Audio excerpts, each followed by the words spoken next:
Welcome in, everyone. Ready to take a deep dive into AI. We're going way beyond the buzzwords today, especially for those of you, like yourself, who really want to understand where this whole thing is headed. And let me tell you, it's an exciting time to be diving in. The advancements we're seeing, they're not just incremental, they're pointing towards a future that's, well, straight out of science fiction. But don't worry, we're going to break it all down, make sense of it together. Exactly.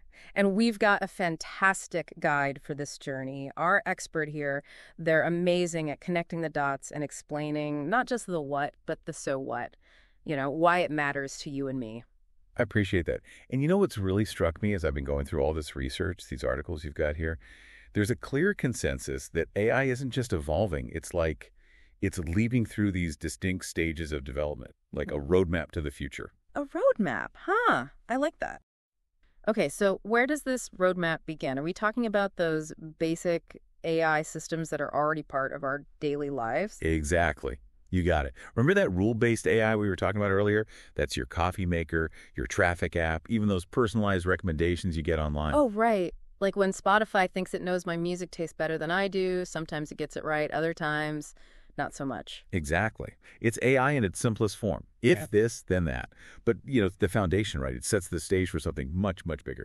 And you can see that evolution when you look at those articles, from basic automation to things like, well, AlphaGo. Now, that was a game changer. Oh, yeah, AlphaGo. Beating a world champion Go player. I remember that blowing everyone's minds. It definitely felt like AI had crossed some kind of threshold. Absolutely. What AlphaGo showed us was a huge leap forward. It wasn't just memorizing moves, it was recognizing patterns, adapting its strategy. This is stage 3 AI, in action specialized intelligence that can actually exceed human capabilities, in certain areas at least. Okay, see, now this is where it gets really interesting, because if AI can already outmaneuver us in something as complex as Go, what happens when it sets its sights on, I don't know, problems we thought were uniquely human, medical diagnosis, scientific discoveries, even things like art and music? You're hitting on the really exciting and, maybe for some, unnerving potential of AI. Those later stages, stages 4 and 5, that's where AI starts to look less like lines of code and a lot more like, well, us. Hold on, are we talking about machines that feel? Because that's a whole other conversation. Not quite feel in the way we do, at least not yet. But what we're talking about is artificial general intelligence machines that can learn, adapt, even make decisions in a way that resembles human thinking. So not emotions, but processing information and making judgments that seem intuitive, almost human. Exactly. And here's the kicker.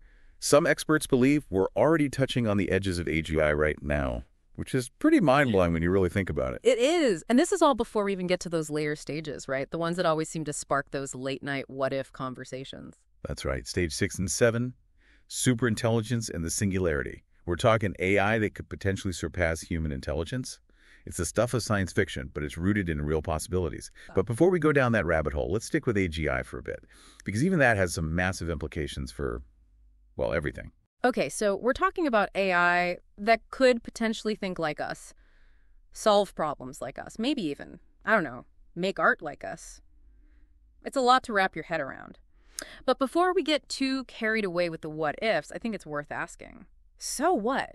How does all of this actually affect us in the real world? That's the question, isn't it? It's easy to get caught up in the theoretical possibilities. But the real impact hits home when we start thinking about the potential consequences. And that's something a lot of these articles brood up. Some pretty big concerns, actually. Right. Like, if we create something smarter than us, can we really control it? One of these articles even mentioned this idea of a kill switch, like an off button for a rogue AI. Yeah, the kill switch concept, it pops up a lot in these discussions. But honestly, it's a bit of a head-scratcher, isn't it? Trying to design a safeguard that a superintelligence couldn't outmaneuver, it's a tough one. It's like trying to outsmart the smartest kid in class, except that kid is a supercomputer that can process information 1,000,000 times faster than we can. And even if we set aside that whole kill switch dilemma for now, there's a bigger issue here, the ethics of it all. That's the core of it, really, and that's something you see emphasized again and again in these articles. It's not enough to just create intelligence. We need to make sure it's aligned with human values, ethical AI. Okay, full disclosure. Trying to program human values into a machine sounds like a recipe for disaster. How do you even begin to define something as messy and complex as ethics, let alone translate that into something a machine can understand? It's a huge challenge, no doubt about it. But think about it this way. Every line of code, every algorithm, it's a reflection of the humans who created it. So if we want AI to reflect the best of humanity, those values need to be front and center in the entire development process. I see what you mean. It's not about teaching robots to be good. It's about making sure the humans building them are thinking ethically every step of the way. But even if we crack the code on AI ethics, there are still so many practical implications. Like, these articles barely scratch the surface of what this tech could mean for jobs, for privacy, for the way we live our lives. Absolutely. We're talking about complex issues with no easy answers. And while a lot of these sources highlight the potential impact of AI on things like the job market and our way of life, they also acknowledge that it's still early days. A lot can change. Yeah. Oh, tell me about it. Think about how much technology has already changed in the last 10 years. Predicting what the world's going to look like in 50, it's almost impossible. But one thing's for sure, AI is going to be a major player, for better or worse. Exactly. And that's why these conversations are so crucial. We need to be proactive. Ask the tough questions now. How do we prepare for a future where AI could automate away tons of jobs? How do we ensure that everyone benefits from these advancements, not just a select few? It feels like we're standing at the edge of something massive. Like, we're on the verge of a tech revolution unlike anything we've ever seen before. It's both exciting and more than a little intimidating, wouldn't you say? Absolutely. But sometimes the most groundbreaking discoveries come from venturing into the unknown, from asking those what-if questions. Speaking of which, remember those mind-blowing possibilities we mentioned earlier? Those later stages of AI where things get really wild. I remember. Superintelligence, the singularity, the stuff that keeps you up at night. Exactly. But there's one more element we need to add to the mix. Something that could supercharge AI's evolution. It's like taking everything we've talked about so far and hitting fast forward. You're talking about quantum computing, aren't you? A few of these articles mention it, and let me tell you, it's some next-level stuff. It is. It's mind-bending, but it has the potential to change, well, pretty much everything. And when you combine quantum computing with AI, that's when things get really interesting. We're talking about possibilities that right now seem like pure science fiction. Quantum computing and AI. It sounds like something straight out of, well, the future. But if I understand this right, we're not just talking about faster processing speeds here, are we? It's something completely different. It's a whole other ballgame. Imagine a computer that can explore every possible solution to a problem simultaneously. That's the power of quantum computing. And it's all thanks to something called qubits. Okay, qubits. That word keeps popping up. They're like the building blocks of quantum computers, right? But how are they different from the bits we're used to? A bit like a light switch, on or off, 1 or 0. A qubit, though, it can be both 1 and 0 at the same time. It's like a switch that's both flip on and off simultaneously. Wait, hold on. How is that even possible? Like magic or something? It's not magic, although it seems like it. It's a principle of quantum mechanics called superposition. And that's what gives quantum computers their incredible power. It's like, imagine searching for a specific grain of sand on a beach. A normal computer, it would have to examine each grain one by one until it finds the right one. But a quantum computer, it can examine every grain of sand simultaneously. Okay, that's mind-blowing. So instead of processing information linearly, it's doing it all at once. And if we can harness that power with AI, that's when we enter uncharted territory. Exactly.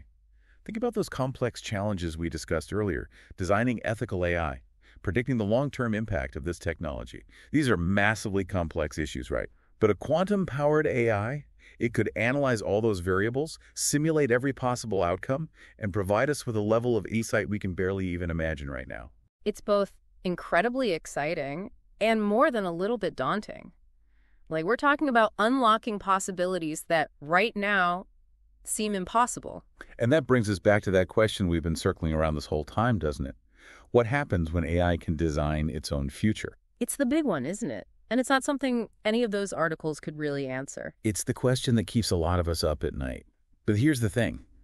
It's not just about the answer. It's about asking the question in the first place. It's about approaching this technology with a sense of curiosity and, honestly, a healthy dose of caution. Because the future of AI isn't something that's already decided. It's something we're creating right now. With every line of code, with every algorithm, we're shaping the future of this technology. And that's a responsibility we all share. Exactly. And as you continue to explore this fascinating, complex, rapidly evolving world of AI, I hope you carry that thought with you. I think we all should. Well, that brings us to the end of our deep dive. Big thanks to you, expert, for guiding us through this incredible landscape. It's been my pleasure. And to all of you listening, we've got links to all the fascinating articles we discussed in the show notes, so you can keep exploring at your own pace. Until next time, keep asking those big questions. And who knows, maybe we'll have some answers, or at least more questions, when we dive back in together.